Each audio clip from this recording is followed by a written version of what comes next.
Hello दोस्तों, मैं हूं पुनीत कुमार राय और आज हम जानेंगे रजिस्टेंस, रजिस्टिविटी और टेम्परेचर कोफिशिएंट के बारे में। सबसे पहले हम रजिस्टेंस को देखते हैं। रजिस्टेंस एक तरह की कंडक्टर की प्रॉपर्टी है जो कि उसके कंडक्टर से फ्लो होने वाले करंट का विरोध करता है। मतलब फ्लो होने वाले इलेक्ट्रॉन या करंट, इलेक्ट्रिक करंट का विरोध करता है। उस नेचर को, उस प्रॉपर्टी को हम रेजिस्टेंस के नाम से जानते हैं।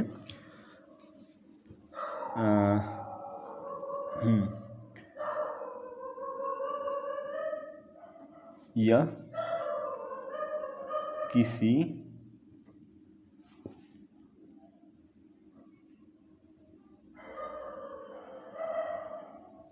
कंडक्टर की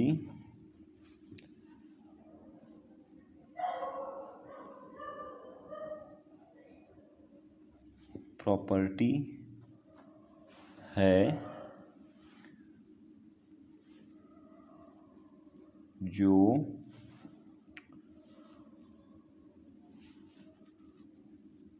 उसमें फ्लो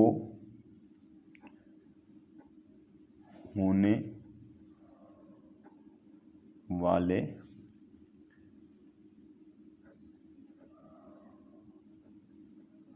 इलेक्ट्रिक करंट या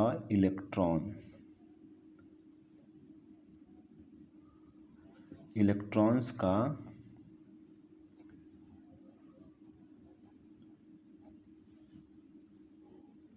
अपोज करता है। हाँ, मतलब उसके रास्ते में अवरोध पैदा करता है। इसका unit in SI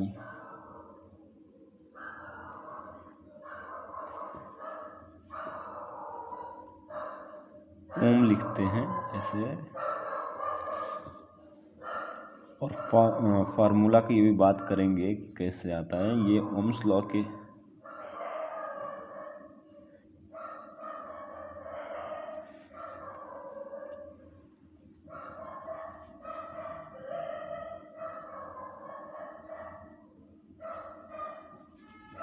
ohms laws. और एक होता है R बराबर रो L अपॉन A, इसे भी डिफाइन करेंगे। तो हम अभी आते हैं ओम्स लॉ पे।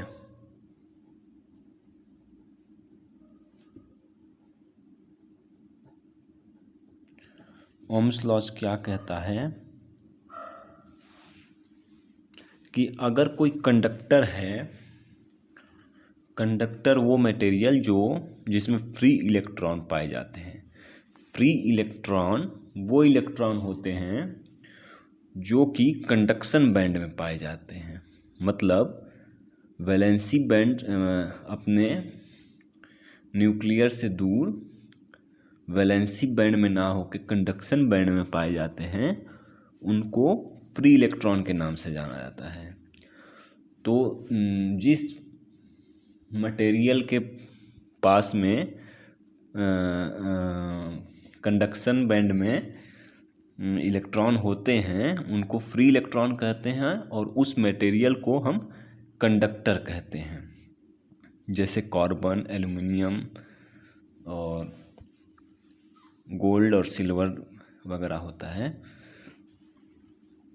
तो उसके किसी कंडक्टर का, ये ओम्स लॉ कहता है कि किसी कंडक्टर का अगर हम फिजिकल क्वांटिटीज को कांस्टेंट कर दें, मतलब उसमें पड़ने वाले प्रेशर और टेम्परेचर को कांस्टेंट कर दें, तो उसमें फ्लो होने वाली उसके उसके एक मिनट,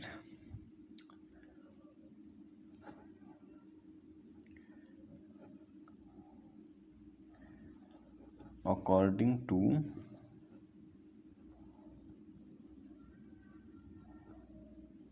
ओम्स लॉ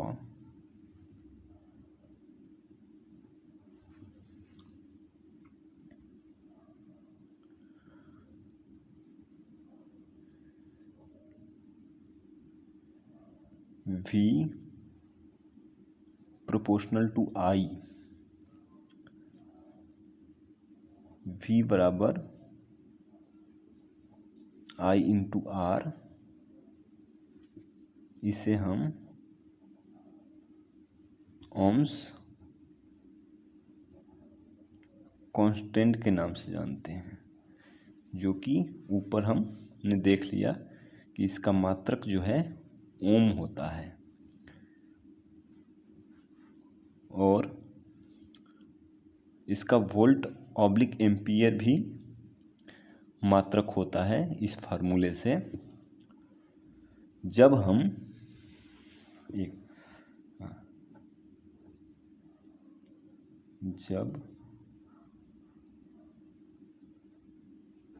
हम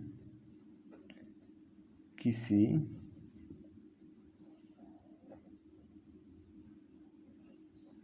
कंडक्टर का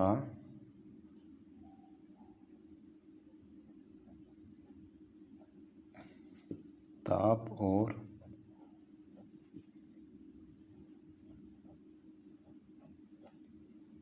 दाब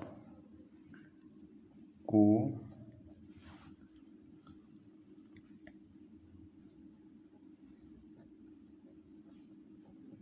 कांस्टेंट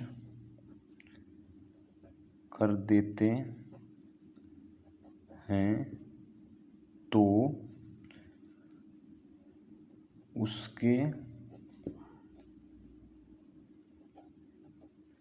सिरे पर लगा विभवांतर मतलब पोटेंशियल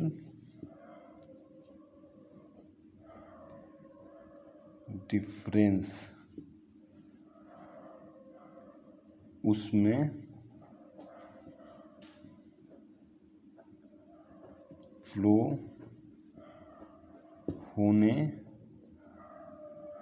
वाली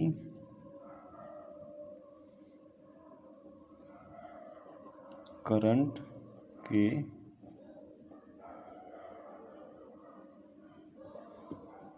डायरेक्टली प्रोपोर्शनल हो जाता है। मतलब इतना बात ओम्स लॉ कहता है कि हम अगर उसमें लगने वाले प्रेशर और टेम्परेचर को कांस्टेंट कर दें तो हमारा जो है वोल्टेज, मतलब उसमें पोटेंशियल डिफरेंस, उसके सिरों पे लगा पोटेंशियल डिफरेंस दोनों एंड पे लगा। मतलब मान लीजिए ये जो कंडक्टर है और ये सिरा ए है, ये सिरा बी है और ये करंट आई फ्लो कर रही है और इसका वोल्टेज VA है और इसका VV है, तो इसका पोटेंशियल डिफरेंस जो हो जाएगा VAB equal to VA minus VB। ये चीज़ प्रोपोर्शनल हो जाएगा I के, इसमें फ्लो होने वाली करंट के। तो ये ओम्स लॉ यही कहता है, अगर हम प्रेशर को और टेम्परेचर को कांस्टेंट कर दें तो प्रेशर इस पे लगेगा, मतलब या तो कंप्रेसिव फोर्स लगेगा या टेंसाइल फोर्स लगेगा। अगर टेंसाइल फोर्स लगता है तो ऊपर जैसा कि मैंने ये वाला फार्मूला बताया कि R बराबर rho upon L by A, इस फार्मूले से R प्रोपोर्शनल टू L और R inverse proportional to A, ये हो गया आपका एरिया और ये हो गया, तो इसे कहते हैं लेंथ। ठीक, तो लेंथ जो हो गया आपका, ये कंडक्टर का लेंथ है, लेंथ ऑफ, और ये क्रॉस सेक्शनल एरिया है, cross sectional area, length cross sectional area of conductor. ठीक, कंडक्टर का क्रॉस सेक्शनल एरिया है। तो इसे हम मतलब मैंने बताया कि टेंसाइल फोर्स अगर लगेगा, मतलब खिंचाव होगा कंडक्टर में, तो लेंथ बढ़ेगा और क्रॉस सेक्शनल एरिया कम होगा, जिससे हमारा जो रेजिस्टेंस है वो बढ़ेगा, ये बढ़ेगा, तो ये हमारा जो रेजिस्टेंस है ये बढ़ेगा। अगर ये घटता है तो ये घटेगा, मतलब जब कंप्रेस होगा तो ये बढ़ेगा और ये कम होगा, तो इसका मतलब रेजिस्टेंस कम होगा। तो अगर हम दाब को, प्रेशर को कांस्टेंट कर देते हैं तो ये दोनों चीज़ें कांस्टेंट हो जाएंगी और मटेरियल सेम है। अभी मैंने रजिस्टिविटी की बात करूँगा तो उसमें आएगा रो, तो जो आर है वो, मतलब जो रो होता है वो सेम मटेरियल के लिए सेम होता है, मतलब ये हमेशा कांस्टेंट होता है। जिस भी मटेरियल का है, अलग अलग मटेरियल के लिए अलग अलग होता है, तो ये हमेशा कांस्टेंट हो गया। तो ये जब तीनों चीज़ें कांस्टेंट हो गई और टेम्परेचर हमारा, अभी मैं टेम्परेचर कांस्टेंट की बात करूँगा, कोफिशिएंट की बात करूँगा, तो उसमें टेम्परेचर के अकॉर्डिंग भी रेजिस्टेंस घटता बढ़ता है, तो टेम्परेचर भी हमारा कांस्टेंट होगा। कुल मिला जुला के ये हमारा रेजिस्टेंस उस कंडीशन में, इस कंडीशन में, ओम्स लॉ की कंडीशन में कांस्टेंट हो गया। तो जब ये कांस्टेंट हो गया आर, तो ये भी प्रोपोर्शनल हो जाएगा आई के। ठीक है, इतनी बात हमारा ओम्स लॉ में हो गया। हाँ, तो ये सारी चीज़ें हम आपको समझ में आ गई होगी। इसके बाद हम रेजिस्टेंस का हो गया, हाँ ये रेजिस्टिविटी हो गई, ये रो जो है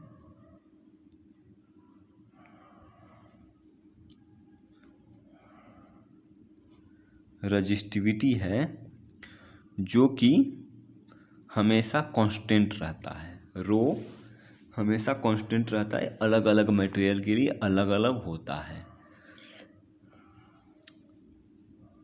और इसका जो यूनिट होता है, यूनिट की बात करूं तो इसका यूनिट ओम मीटर होता है। ये ओम मीटर कैसे निकलता है, ओम मीटर कैसे निकलता है कि आर बराबर रो एल अपान ए, इसका जो हो गया मीटर हो गया, इसका मीटर स्क्वायर हो गया, ये मीटर कैंसिल हो गया, तो ये मीटर बचा। तो अब ये ऊपर जाएगा तो ये बन जाएगा ओम मीटर, और ये रो मतलब रेजिस्टिविटी का फार्मूला ऐसे निकल के आ जाएगा। मतलब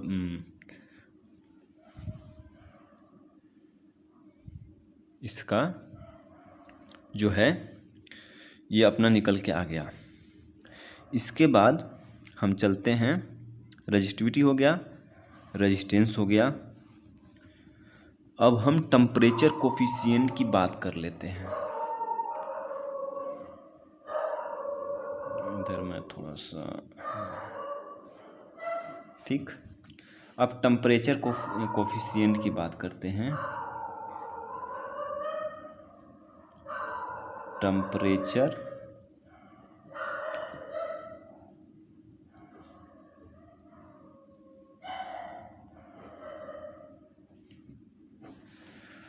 टेम्परेचर कोफिशिएंट की अगर बात करें हम, तो इसका यूनिट जो होता है ये पर डिग्री सेंटीग्रेड होता है, और इसे हम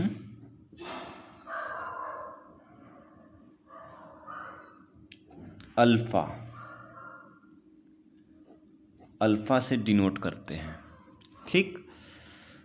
अब इसकी हम बात करें अगर,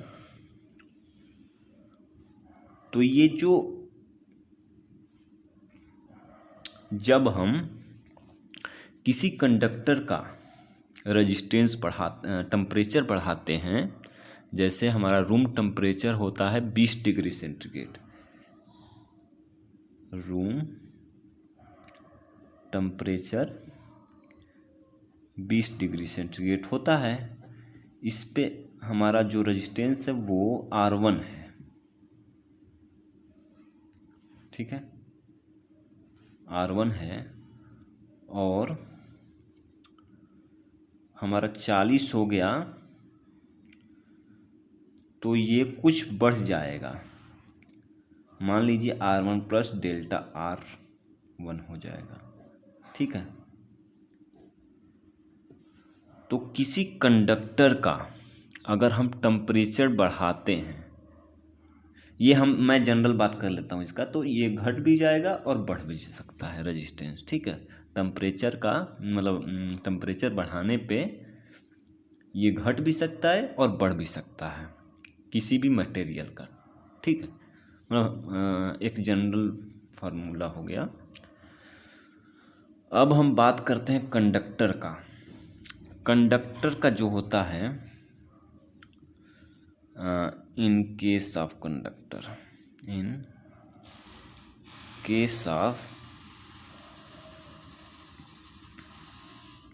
कंडक्टर में बात करूं, तो कंडक्टर के केस में जब हम टेम्परेचर को बढ़ाते हैं, ठीक है, टेम्परेचर को बढ़ाते हैं तो रेजिस्टेंस इसका बढ़ता है,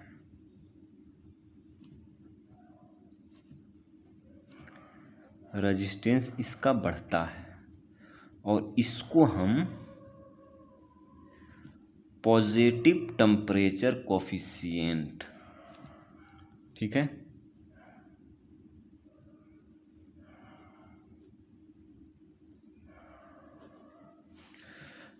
पॉजिटिव टेम्परेचर कोफिशिएंट कहते हैं, ठीक।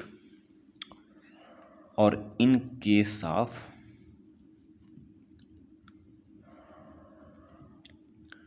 इंसुलेटर,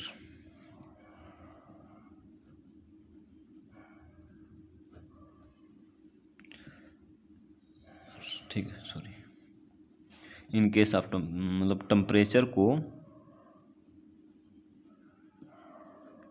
जब हम बढ़ाते हैं तो इसका भी रेजिस्टेंस बढ़ता है, मतलब इसका भी पॉजिटिव टेम्परेचर कोफिशिएंट ही मिलता है, ठीक। और अगर हम बात करें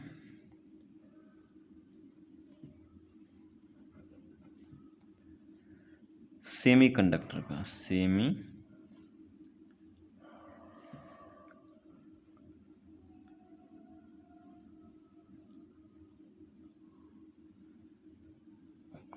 का, ठीक है, तो टेम्परेचर जब हम बढ़ाते हैं तो इसका जो रेजिस्टेंस है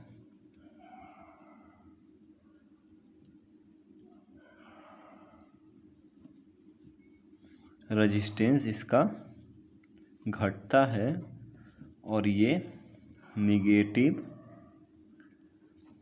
टेम्परेचर कोफिशिएंट दिखाता है। ठीक, मतलब जो सेमीकंडक्टर है वो अपना निगेटिव टेम्परेचर कोफिशिएंट रखता है और ये दोनों इंसुलेटर और कंडक्टर पॉजिटिव टेम्परेचर कोफिशिएंट रखते हैं।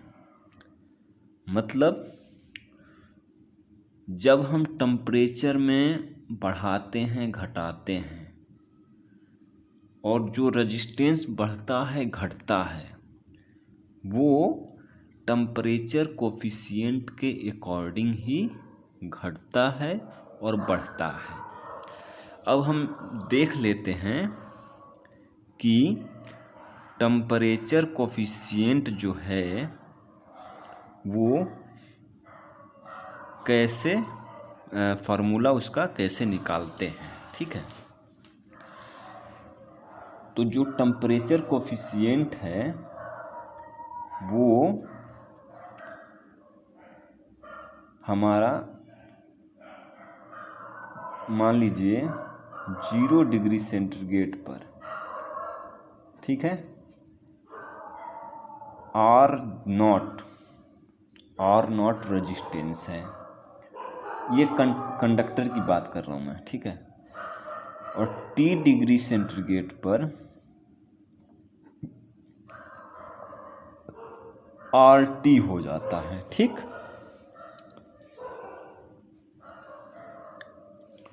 तो इसमें होने वाला वेरिएशन है RT minus R not is proportional to T, बढ़ाए गए टेम्परेचर के प्रोपोर्शनल होगा और ये जो मतलब TRT माइनस R नॉट जो होगा वो प्रोपोर्शनल होगा R नॉट के। ठीक है, यहाँ पे जो T है वो बढ़ाया गया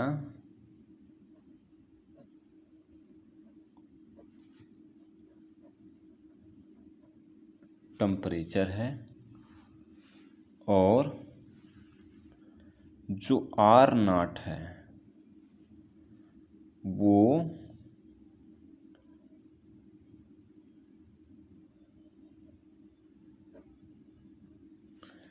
प्रारंभिक प्रतिरोध है। ठीक, इनिशियल रेजिस्टेंस है R नॉट और बढ़ाया गया टेम्परेचर है T। ठीक है, और ये जो दोनों का डिफरेंस है, अंतर है, वो होगा T। मतलब अंतर मान लीजिए, क्योंकि ये सेमीकंडक्टर के केस में ये ज़्यादा हो जाएगा, ये कम हो जाएगा। ठीक है, तो ये देखिए हम इस तरह लिख सकते हैं RT minus R not is proportional to TR not. ठीक, ये प्रोपोर्शनलिटी हटेगा RT minus R not equal to alpha not TR not. ठीक है, ये T है, ये अल्फा नॉट जो है ये टेम्परेचर कोफिशिएंट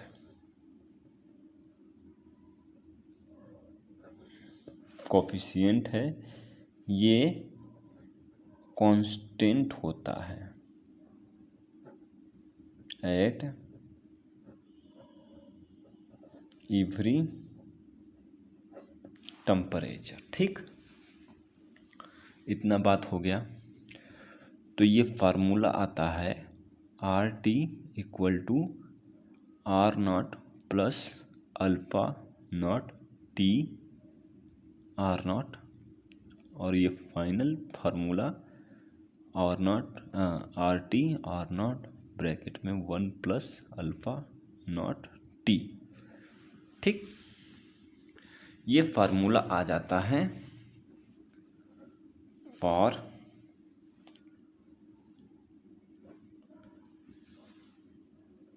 कंडक्टर। ठीक है,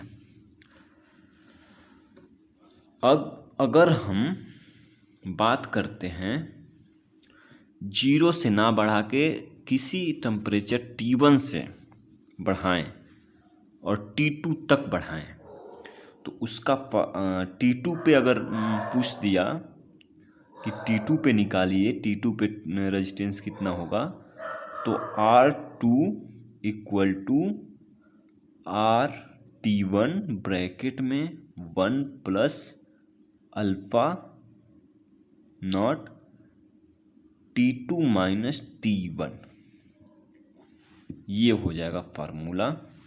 ठीक है, ये दूसरा फार्मूला हो गया आपका।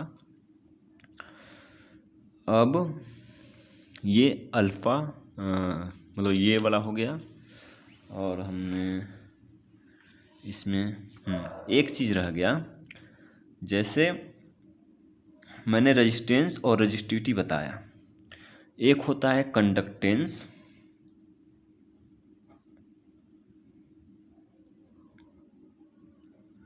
कंडक्टेंस, इसका फॉर्मूला होता है, ये यूनिट होता है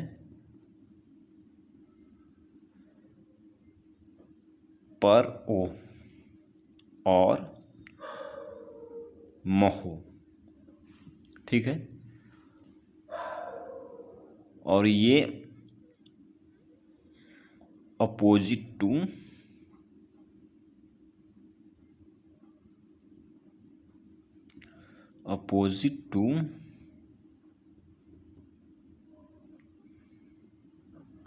रेजिस्टेंस होता है। मतलब कंडक्टेंस को जो है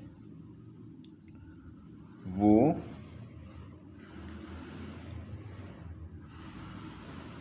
G से रिप्रेजेंट करते हैं, तो G इक्वल टू 1/R होता है। कंडक्टेंस को G से रिप्रेजेंट करते हैं, ये कंडक्टेंस हो गया, और ये रेजिस्टेंस हो गया। ठीक, तो कंडक्टेंस रेजिस्टेंस का उल्टा होता है। इसी प्रकार एक होता है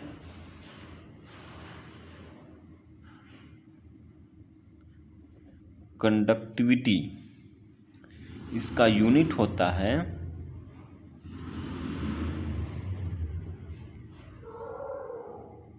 महोमीटर।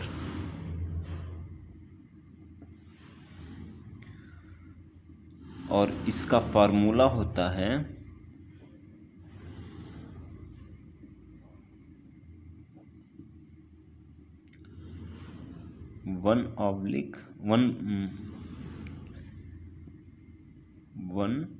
1/1 रेजिस्टिविटी।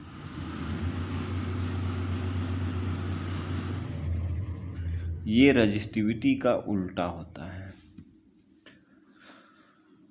तो इतनी बातें थी रेजिस्टेंस, रेजिस्टिविटी और टेम्परेचर कोफिशिएंट के बारे में, और ये सारी चीज़ें थी। मैंने पिछली वीडियो में current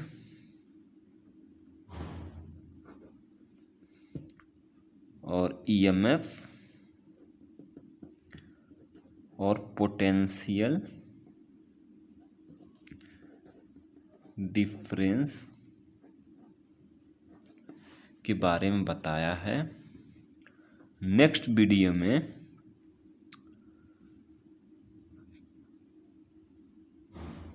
combinational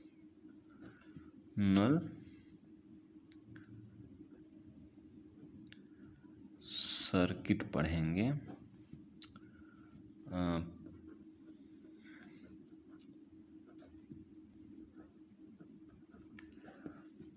parallel series combination पढ़ेंगे।